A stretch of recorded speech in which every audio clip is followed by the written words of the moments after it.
All right, teammates, we are back once again. If this is your first time listening to the Move Swiftly podcast, welcome to the number one show on innovative teamwork. Great to have you. Looking forward to having you back for more. To my regular listeners, you already know how we get down in the show. Whatever the challenge is, whatever the obstacle is, whatever it is you may feel like is holding you back from success, we're here to indirectly tell you are not going through it alone. Today, I have Mr. Angelo Ponzi. And let me tell you, when it comes to marketing, advertising, and really making sure you're making the right moves in your business strategically, you're not going to find anyone better. I mean, I've been tuning into your work all day, just making sure I know I educate myself. And as I'm educating myself for this episode, I found myself taking notes and making sure I'm doing things and really staying on top of our game. So all that being said, Angelo, welcome to the show. Thank you so much. I'm excited to be here. This should be fun. Yes, it'll be fun, man, especially seeing that, I'm born and raised in Maryland, but I do have a lot of love for the folks who are from New York, seeing that I had a lot of family there, went to school there, and there's just a lot of my mother lived in New York for a period of time. So I will never ever hear me say I'm a New Yorker, but I will tell you that I have a lot of respect for the people that come there, and there's a lot of love for the city. So, I bring that up because that's where you had told me you're originally from. So can you just kind of talk a little bit about your background, what you grew, like how you grew up, and some of the major things that you learned growing up before you dived into this career in advertising, which I'm sure is going to be a great conversation, seeing that it started in like 1989 for you, and I was born in 1989. So social media and Great. the internet, all this stuff going on. I am so excited to really dive into how you've seen things change over the period of the span of your career. So I'll give you the mic to kind of talk about that a little bit. Oh man, you just aged me. Age Um, is a state of mind, my man. yeah, you know what? And that's absolutely true. What's interesting is I grew up like I say, upstate New York, small town. A lot of my relatives lived in the city, so I spent a lot of time there. But it's interesting. I was actually working on a book, and my Hmm. dad was a plumber. And he grew up big family, Italian family, had to quit school in the ninth grade to go to work. He was Ah, the okay. oldest boy. Mhm. And so I watched his kind of evolution. And Yeah. there was a point in time, I remember him being in the living room, which is the room you're never supposed to go in as a kid and play. Hmm. And he had all these like TV trays, and he was studying. And ultimately, he was studying to become a master plumber, Well. which he did. And for the next, whatever it was, 40 or 50 years, he was a plumber, which Mhm. meant as a child of growing up in an Italian family, you went to work. I mean, from Yeah. My paper dad ran routes his or own he ran his own architectural company for years, man. And we would have to there'd be times, especially when he was setting up his office, we had to go help him set up the yep. office. And you would see like drawings. My house was filled with drawings and all that sorts of stuff. It's like you're bringing me back to that time. It's crazy. Well, so the book that I'm working on, and, Hmm. and and to answer your original question, is called Lessons Learned. Hmm. And I think about all the things that he had me do as a kid, Right. whether it was working in the plumbing business with him or telling me, how to act around customers or how to deal with customers. Actually, at the age of 12, he had me going out knocking on doors, collecting money. Now, I Yeah. was an introvert back then. And Yeah. so to do that was, you might as well just, Right.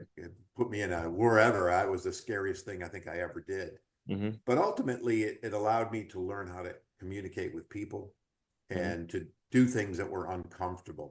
And again, not to spend a lot of time there, but it was those early lessons. Now, whether they were meant to be lessons or whether they just happened, I Yes. took them later in life is those were important aspects that I brought forward into my life, coming from that era. I mean, I grew up small town, Hmm. the Italian section on the east side, so Right. below the tracks, Hmm. almost all the families were Italian. So you're right. And so I kind of grew up, having that kind of respect, Mhm. and half of my family lived within a, half a mile radius. Right. So they And were not only really that, but close. I want to make sure I emphasize a point to the listeners as well is fatherhood. All right, guys, and you guys have heard me talk about this over and over again. For you regular to listeners, if it's your first time here, you're going to hear me continuously re-emphasize this point because I teach at a school, and a lot of these kids are growing up without a father in the household, and you see the difference in them as they grow of like the discipline, the small things, and like you had just mentioned, you weren't even sure if he was trying to give you a lesson, but he was just doing what he had to do, and he was there doing his work, and ultimately you took the lesson, and it obviously was something that you were able to apply in a positive way. You gotta be there, fathers. All right, fatherhood is huge. You have got to be there. I'm not saying anything negative about the mothers out there, but the fatherhood, it's huge. It's such a huge piece to miss as I continue to grow in this industry. I'm realizing how much my father being there was really such a benefit to benefit towards me. So I want to make sure I made that point as well. Yeah, and that's a wonderful, valid point. And Mhm. fast forward, I have three boys, Mhm. and Southern California, where I live, there's a lot of, I'll call it, wealth, and I've noticed in some families, the kid wants a new car, he gets a new car. Kid wants, he gets. My kids were like, "You want it? Get out and work." Get it So over I here. tried to carry that kind of the foundational work Mhm. that I had to do to them. That it Yeah. isn't, there's no free lunch. Yeah. Sooner or later you're going to pay for it. But Mhm. I wanted them to be self-sufficient. I mean, I wish I could be around for forever. I know Right. I'm not, and so I want to make sure I instill Mhm. those kinds of lessons, if you will, so they Right. can take care of themselves. And Right. and that's one of the things I'm really proud of. They're very aggressive. They've gotten all their own jobs. I've never actually had to get them a job. There you go, And baby. so Yes. it's, yeah. So to your point on fatherhood, it is really important. And yes, mothers play a tremendous role. Right. And ironically, growing up, because my dad was always working, it was always my mom that was kind of the disciplinarian, right? I'm going to Yeah. say something you've heard. Hmm. Wait till your father gets home, right? Oh, yeah. And he walks through the door Right. going, "Oh my Yeah. Yeah. God, what do I have? I Yeah. just worked all day. I really want to be disciplining this Right. kid, right?" And but but ultimately, there's that connection. I mean, my dad used to go out and play catch with me and do all those kinds of things. Yes. Again, those instill those relationships, and beyond just the work and the family, it's interaction and how to Hmm. deal with people, and how do you interface in a group. I mean, Hmm. I was an introvert, I'll say, are really shy or frankly scared to death to get in front of crowds. Hmm. And I mean, right into my early 20s. Right. And and I mean, I literally I was working at this company and as a director of marketing. I wasn't even director, I was probably marketing manager at the time. Hmm. And the VP, we're working on this big presentation, and he calls me up the morning of and says, "I've changed the presentation. Here's your new part." I got visibly sick to the point where they let me, it's like, "I think you need to leave the meeting because you look Oh. really sick." But I Huh. was petrified because I didn't know. Hmm. Fast forward, I'm playing music in a band, and I Hmm. was a drummer, always behind the scenes. And one of the singers, the girl singers, was standing next to me, and she heard me singing Hmm. with the group, but I wasn't mic'd. And Right. she said, "You should sing." And long story short, she actually got me up on stage. And that moment in Oh, time wow. Yeah. changed. I mean, now you put me in front of a crowd, I can't wait to do it. I Yeah, I seek it saw that. out. Yeah, you mean I have a podcast that started like before podcasting was even a thing, if I'm not mistaken. Isn't when did you start the podcast you have? About not 19, Yeah, so that's what I'm prior to saying. It was COVID. actually before, yeah, this was around the time I started mine as well. But the thing too, though, and one of the things I want to get your thoughts about is when you see that as an example of how you learn business through your dad being a plumber, making sure he's, basically eat what he kills, you got to go out and call people. And it's time for you now to pick a career. How did you land on advertising specifically? Because this, especially during those times, it's hard to measure ROI when you're talking about advertising. There's a sense where you're just going to pay your money. I'm going to throw an ad there, and then hopefully it works. How are you able to manage just that beast that comes when it comes to just trying to figure out the best ways to advertise? Uh, there's a saying, and I want to say it was David Ogilvy, one of Mhm. those guys, said, I know that 50% of my advertising is working. The problem is I don't know which 50%. 50%. And I it don't really know. That's good. yeah, but it really is. And I get asked this question all the time is how do you going to guarantee me? And my point is I can't guarantee. I can Mhm. guarantee that we'll do a good job. We'll go through the process, we'll get the right messaging and all those things. But I can't guarantee that it'll result in a sale because I don't control all of that. Mhm. As a matter of fact, I was debating one day with a prospect, and he kept asking me for a guarantee. And I finally said, the only way I can guarantee is I need your job. I need to become the CEO of the company. And therefore, I can force everybody to do what I need to do. Right. So what I tell clients now when we're working on programs, and it is there's there's analytics, there's things we can follow. We need to set those metrics up front. Mhm. We're not guessing, that we both agree that these are the things we're going to judge our program on, and whether it's a shift in awareness or it's leads or Mhm. it's new followers or whatever it happens to be, Mhm. that we know going in what we're going to watch, as opposed to, hey, we're not getting traffic to our website. Well, the reality is we are, but they're leaving. So why are they leaving? Now we need to dig into that. Mhm. So I'm a data guy. You probably discovered that in looking at me and my site. To me, it's about the data. It's about how do you gather it, but more importantly, how do you interpret it? Mhm. Because data by itself does nothing unless you do something with it or you analyze it and take action. And there's a stat I like to use that 92% of all strategies fail due to poor implementation. Yes. So it isn't about having a good idea. It's about how do you At the execute that income, idea. And right. that's where a lot of companies fall down. I mean, Mhm. I literally would spend months doing research and plans and Mhm. building these growth plans. And then they hand it over to the junior marketing guy, and Just it never happens. right. The important thing to take away from that, especially nowadays, is metrics. Okay, guys, because nowadays we have something called vanity metrics where you can go on social media, you can get thousands and thousands of likes and thousands of followers and feel like you're making progress in your business. But what it's important to understand is those don't equal receipts.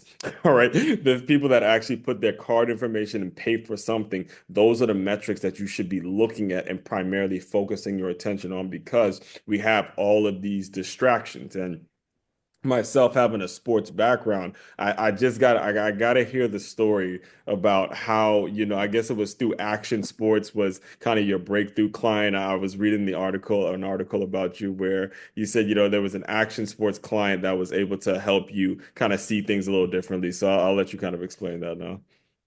Yeah. So, during my career, I've spent time in the advertising agency business. I've spent time on the client side. I spent time as a consultant. So this isn't my first time as a consultant. Right. But when I started my business, which was more marketing than advertising, we really focused on Hmm. media, analytics, research. One of my clients was Pacific Sunwear, Hmm. or Oh, in the early days. not They only had a couple hundred yeah, stores, pack. right? Yeah, that is what it said. Pack PacSun, Sun. Yeah, Pack Sun. No PacSun. good. Yeah. There we go. I see. I know the logo. Yeah. So they only had about 50 stores when I started working with them. Hmm. And I was there until up until I think it was 750 stores. And I'll tell you why I stopped working with them. But so every year, sometimes 2 and 3 times a year, we would travel around the country and we would talk to teenagers, 14 to, like, say, 18, Yes. trying to understand their perceptions of the brand, about new clothing, new apparel, all that, shoes, the tongues on skateboard shoe, all this stuff, right? And decks. But they weren't really a hardware store, but they're looking for associations. Hmm. So I did that for almost 9 years. Wow. And behind they were focus groups. So behind the glass, if you Right. will, the one-way mirrors, there'd be guys like Bob Hurley of Hurley, or Hmm. Bob McKnight from Quicksilver. So there was all these, leaders of the emerging brands in that industry, because it was really a cottage industry at that point in time. Hmm. And they said one day in a kind of an after action discussion, we wish there was more data like this. And of course, the answer was, which is the PacSun guy says, well, you could just hire him to do this, right? Hmm. But they were wishing there was more data. So I started digging into it. And there was a guy named Steve Sakamoto in the 80s that used to walk up and down the beach and he would interview kids, and he called it beach research, and that's what existed. Hmm. Then he passed away, and maybe 10 years later, 8 years later, Surfing Magazine decided to launch a study. They spent hundreds of thousands of dollars on it, and they sold one. Hmm. And so that got killed. Yeah. And then now, 10 years, 12 years later, I come along. Hmm. I see an opportunity as a marketer, a business guy, Yeah. and there was a need. And so I launched a company called Board Track. Hmm. The idea is we're tracking board sports. Oh, okay. However, so here's a mistake. So my model was to do telephone surveys and not focus groups. And I mirrored all the cities that we went to for PacSun because I found the rationale so we could kind of get a perspective of the country, Yes. and spent a lot of time generating these giant reports. And right off the bat, Swatch, Fossil, Levi's, all the big brands were buying it. Hmm. But it took a snapshot of the teen industry, if you will, Right. and shrunk it down to extrapolated the data down to, hey, here's a skateboarder, here's a surfer. But Hmm. instead of 2,000 names, I had 200 names, and we were Right. just doing projections. And I remember I walked into a brand at the time, was one of the leading skateboard brands, to present this data, World Industries. And Hmm. I started talking to them, and I could see they were kind of interested. And then they asked the question, well, how many skateboarders were actually in your study? My answer was 200. And they literally stood up from the table and said, when you've got 2,000, come on back. Hmm. And I was like dumbfounded. I'd already been selling this thing to all these big brands. And Exactly. what I realized right off the bat is, from a business standpoint, the name of the company was Board Track. We talked about board sports, but I Right. didn't actually have a whole lot of board sports in it. And it was kind of second phase of my business plan, but Right. not for several years. And so the CFO stayed behind, and he said, look, if you really want to get into this industry, you've got to really talk to these kids. Yeah. And so at the time I had a partner, and we sat down and said, okay, we're done with this study. We're Right. not going to do it anymore. We're going to go the different route. So we partnered with the surfing and skateboarding magazines, all the trade. We went out and created a surf, skate, and snow studies, 3 different ones. We had, again, about anywhere from 1,500 to 2,000 and kids that were either doing it, we call them endemic, right? They're skateboarding every day, to those that kind of peripherally like to skateboard a couple times a month. And we created these studies that over the next 13 years became the de facto standard in the industry, which also allowed me to work with brands like Nike and Reebok. And, again, they wanted to get into the industry. So, Mhm. I mean, I worked with Goldman Sachs. We used to come and meet with us because they were thinking about acquiring. So it really took off. Now we could do Mhm. consulting work and all this stuff. So it was really interesting to, go from no industry information Mhm. to being sought out for this data. And we did retail studies too. Got to speak at, ASR at the time, Magic, which is a big fashion show. I got to speak Mhm. at the National uh, um, uh, the Sporting Goods Association. I was Right. flown around the country. I was speaking in New York, Mhm. and it was really cool to really help define and grow kind of that analytic side of the industry. Right. But it And was finding a niche, right? There was yeah, an I mean, you beat me to it opportunity. because I just about 2 years ago now, I read a book titled Running with Purpose by Jim Weber, and he's the founder of Brooks Running Company.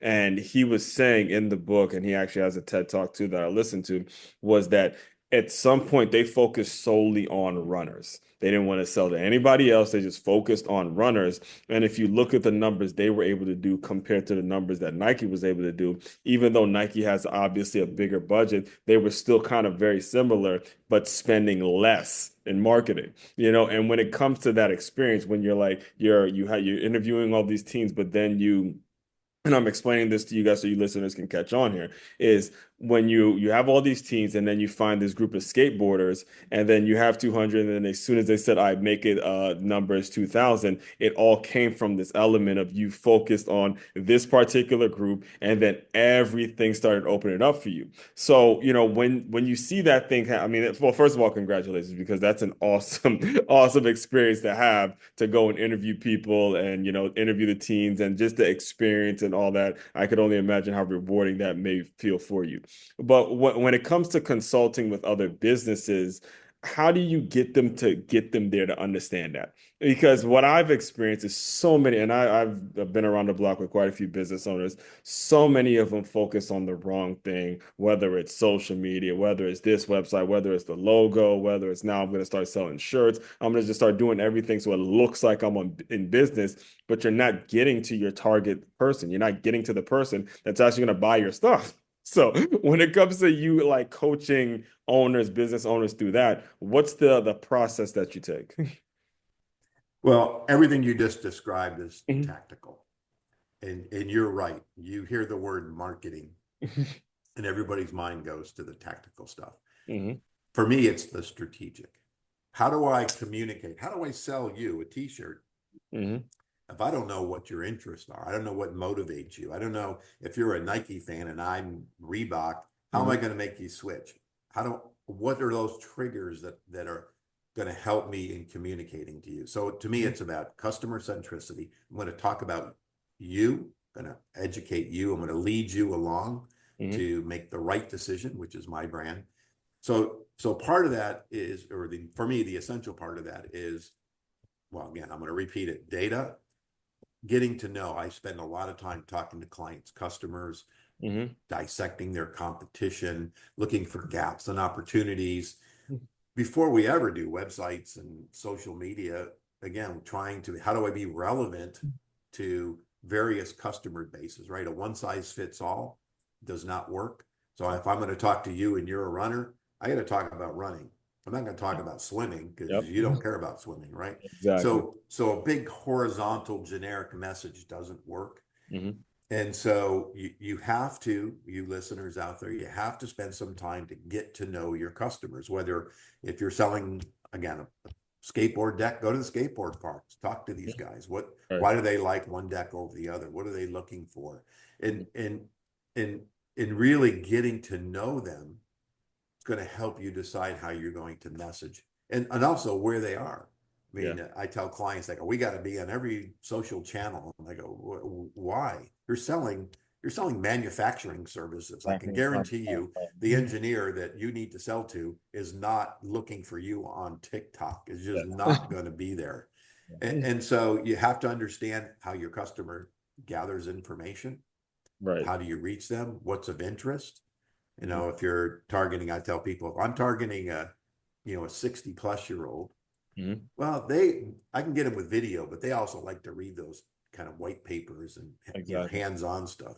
If I'm targeting somebody in their 30s or 20s, video is the way to go, right? Because there's that, you can make it more of a better emotional connection, like we're doing here on video. Mhm. We can have an emotional connection with our audience. Right. And so again, understanding that, taking the time to do that due diligence, look at your analytics. Where are people coming from? I spend a lot of time, especially in the B2B world. How are they getting there? Well, they're getting there through blogs. Well, I have a prospect who says, we blog. You haven't blogged in 3 years. That's not blogging. There's no content, there's no SEO benefit there. Right. So you have to really understand what's driving people to your site, what's of interest. When they get there, what are you going to do with them? I jokingly say it's like a dog chasing a car. Mhm. Now what? He caught it.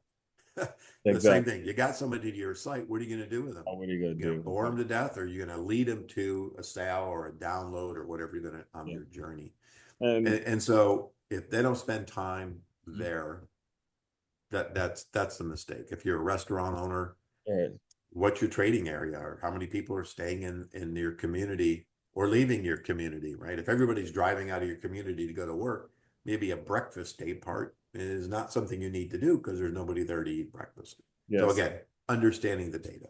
Yes, and all of this, a lot of it really boils down to mindset, folks. Mindset, and location. In fact, now that I'm thinking about it, I used to work at a company named Orange Theory, and Orange Theory, they're pretty big in Cali, but they're really huge out here in Florida. And they built a new one. And I remember him telling me that they put it right behind a grocery store. There had to be a big box gym right next to it as well. And the average income of everyone that was living in that area, they had to know those numbers as well. You had to have a certain amount of people signed up before you actually begin the building process. So much of this was in place before they actually, begin construction on the actual studio. And I bring that up because now I want to make sure I give you the opportunity to speak about who would be an ideal client for you. I want to this stuff we're talking about. It's not for everybody. And, this show isn't for everybody. I've said that on multiple occasions. Who would be someone that you're willing to work with? That if you had to describe kind of your ideal client in case they're listening, who would that person be? Yeah, for me, is a fractional chief marketing officer. I mean, I interact with the owner, the C-suite people, not marketing people.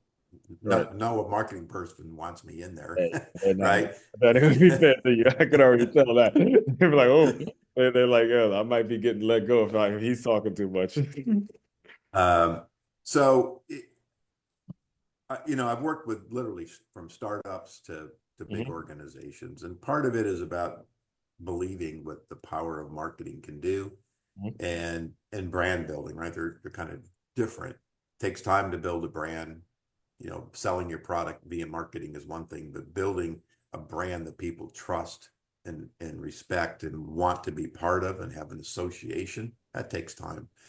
So I work in the B2B and B2C space. mhm. I like anybody, you want somebody who has money to spend. So I always say, hey, somebody that's doing 3 million, 4 million and on up. It can really vary, but I've worked with, actually I was consulting with a plumbing company not Mhm. too long ago, which was fun. A lot of reminiscing there with my Yeah, dad. that's what I was gonna But but I've worked with restaurants, but I've worked with manufacturing companies and people that have created SaaS products. I'm actually working with an AI, agentic AI, so building bots and say. those kinds of things and Gen AI stuff, which is really cool. But there's kind of a low budget, no budget thing right now. So a lot of grassroots, guerrilla marketing trying to build those relationships. But I've also worked with brands, that have millions of dollars. So for me, my sweet spot is that I'll say that 3 to 4 to maybe 50 or 60 million, depending on the nature of the business Yeah. and those kinds of things. Now, that being said, I go downstream as more of an advisor and a consultant and a coach for smaller businesses where I'm going to help you do it. I'm not going to do it. I'm going to help, Yeah. you come to the conclusion and let you do some of the work instead of me or my team doing the work. And so And I've been really working there as well. to your point too, as well, because I know AI is taking over right now. AI requires the human element, guys. AI requires a human brain. All right, I want to make sure because you had mentioned it, and it's a huge thing, and it's something that I myself this year have started adopting as well in my business. AI is going to require a human brain that actually knows what they're doing. So make sure you take that into account as well. So. All that being said, I want to be very respectful of your time. Can you just tell people about what's next, how they can get in touch with you if they want to hear more, and all that good stuff? Sure. The easiest way is LinkedIn, is to Mhm. connect with me there. And you can get to my website from LinkedIn, or you can go to my website, which is CRAFT marketingandbranding.com. And on there, I've got some free downloads, ebooks, free marketing course, actually, kind of a mini course, precursor to a bigger one, a lot of videos, and yeah, and you can sign up and you get added to my newsletter, which I just realized I like to publish once a month, and I realized I hadn't published it in 2 months. So, I bad was on reading a few me. of I was actually reading a few of the LinkedIn ones. So the one the sports that obviously I'm drawn to the sports analogy ones, but I saw the September 20th one where that fourth quarter come, the bottom of the ninth. It's time to go, baby. We're recording this, by the way. We're about to start a brand new quarter, guys. So make sure you go out and get things done. Yeah, So I'm sorry, but there's go some, ahead. so that one you're just talking about, there's one on budgeting and how to build budgets. Hmm. Actually, a new one that's going to be coming out. We're using a golf metaphor because I like to play golf. Um, Yes, sir. and so, yeah, there's a lot of, and the blogs. I mean, we're publishing blogs all the time, even though I might not push it out into my email marketing list, but we do a bi-monthly newsletter on LinkedIn that you can sign up for, as well as, get all this information. So a lot of content. It's about giving back and helping people, Mhm. those DIYers that want to do it, giving them some insights and things to think about. Yes. So, Angelo, the final thing I do to close out all the shows is I want you to use your imagination a little bit. You are back to being a 12-year-old boy. You got to knock on doors and collect money from your dad and all that stuff. Pretend that that introverted kid has come into the Zoom room. Give him some words of encouragement, and we will officially close. I'm gonna pick a line from Ted Lasso, and I love it. And I don't know if you've ever seen the scene where he's playing darts. I So thought he no, no, that one I saw. I don't know if I ever watched that whole thing. I think I just saw like the the trailer. clip. Yeah, the clip. Yeah, so there was a scene in there where the ex-owner, they're challenging each other, and he challenges them to a game of darts. And his line was, people have underestimated me, but they've never been curious. So my thing is, be curious. Don't be Mhm. afraid to understand and dig, and Yeah. to be curious and ask questions, Hmm. um, because that's how you learn. There's always bumps and grind. My first business out of the chute was a massive failure, Right. but I learned a whole lot. So my second one was, way better, and my third one was successful. I'll say very successful. Successful. Right. So you have to be curious about things. This new stuff of AI and, all the social media stuff. There was a point in time I remember I was talking to somebody and they said, "Well, what do you know about social media? You're an older guy." And I said, "Well, I know a lot." Mhm. So then I said, "The heck with you." I actually went back to school, got a certificate in social media marketing and strategy. There you go. And so now I can sit across the table and nobody questioned me that. Yeah. So there's always about being curious and making sure that you're constantly educating yourself, Yes. but that be curious, I thought was a great suggestion. Yeah, I always have to be curious. Yes, and like the guy that the guy that gets a lot of mentions on this show, Mr. Robert Kiyosaki once said, "Never waste a good mistake. Learn from it, folks." All right. So again, I appreciate you coming on, man. I look forward to really keeping up and diving into all your work as well. Fellow teammates, continue to move swiftly. We will talk more soon.